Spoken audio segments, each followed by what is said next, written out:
Dear student, next topic पर discuss करते हैं।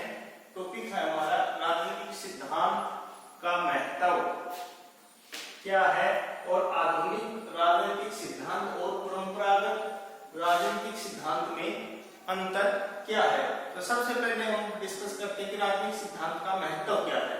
तो सबसे पहले राजनीतिक सिद्धांत क्या है कि वास्तविकताओं को समझने में सहायक है, यानी कि जो रियलिटी है उसको समझने में हमारी मदद करता है। तो राजनीतिक सिद्धांत राजनीति की वर्तमान तथा अतीत की घटनाओं को समझने में हमारी मदद करता है। कहने का अर्थ ये है कि राजनीति में जो भी वर्तमान में घटनाएं हो रही हैं, ये क्यों हो रही हैं, इसके क्या कारण है, इसके साथ साथ जो पहले राजनीतिक घटनाएं हुई हैं वो किस कारण से हुई, उनके वर्तमान में क्या प्रभाव रहे हैं, इनका सबका अध्ययन किया जाता है।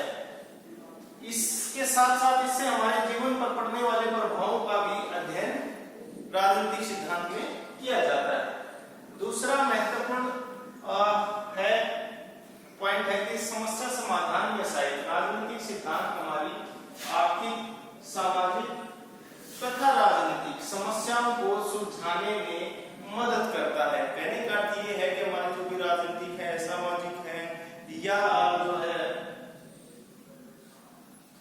राजनीतिक, आर्थिक और जो है सामाजिक जो समस्या है उनको सुलझाने में मदद करता है। इसके साथ साथ जो भी वर्तमान में समस्याएं हैं, शोषण संबंधी समस्याएं हैं, भुखमरी है, सांप्रदायिकता है, बेरोजगारी है, ऐसी समस्याओं को सुलझाने में भी हमारी मदद करता है।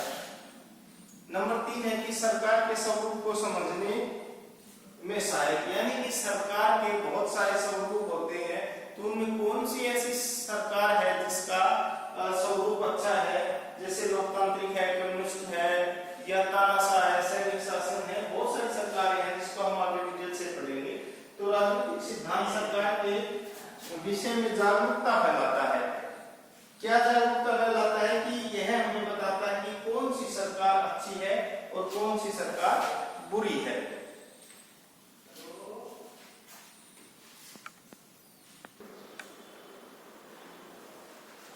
आगे डिस्कस करते हैं नंबर 4 पॉइंट पे कि राजनीतिक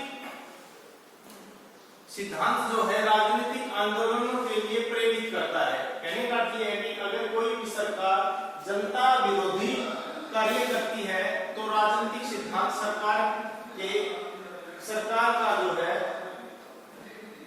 सरकार के विरोध में आंदोलन की प्रेरणा देता है। कहने का साधारण शब्दों में अर्थ ये है कि भाई अगर कोई भी सरकार है, अगर वो जनता की भलाई के विरुद्ध कार्य करता है या जनता की अपेक्षा आकांक्षाओं के विरुद्ध कार्य करता है, तो उस समय जो है राजनीतिक सिद्धांत आंदोलन या सरकार की नीतियों के खिलाफ विरोध करने की प्रेरणा देता है।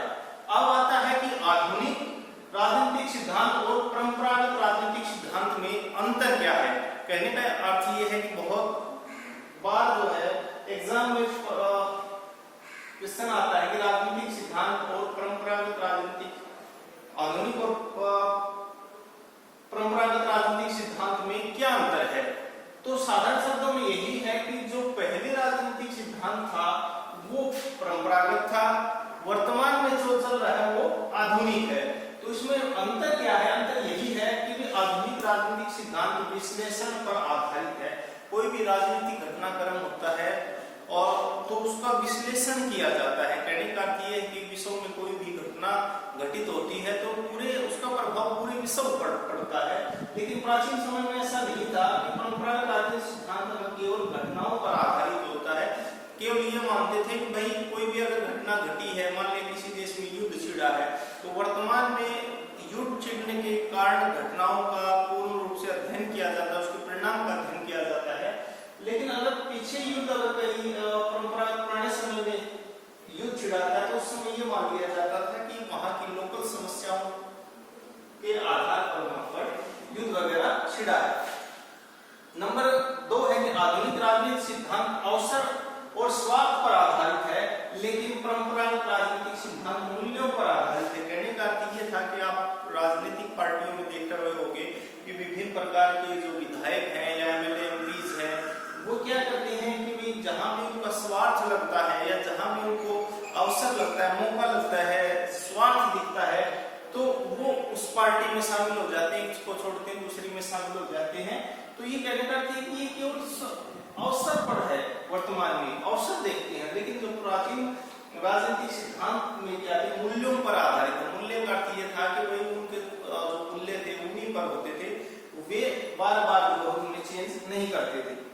नंबर 3 कि आधुनिक राजनीतिक सिद्धांत मनोविज्ञान पर आधारित है। मनोविज्ञान का मतलब ये है कि वही व्यक्ति के व्यवहार का भी अध्ययन उसमें किया जाता है, लेकिन परंपरागत राजनीतिक सिद्धांत में केवल दर्शन शास्त्र पर आधारित होता है, यानी कि जो उसके मूल्य हैं, उसका व्यवहार है, केवल उसी पर आधारित है।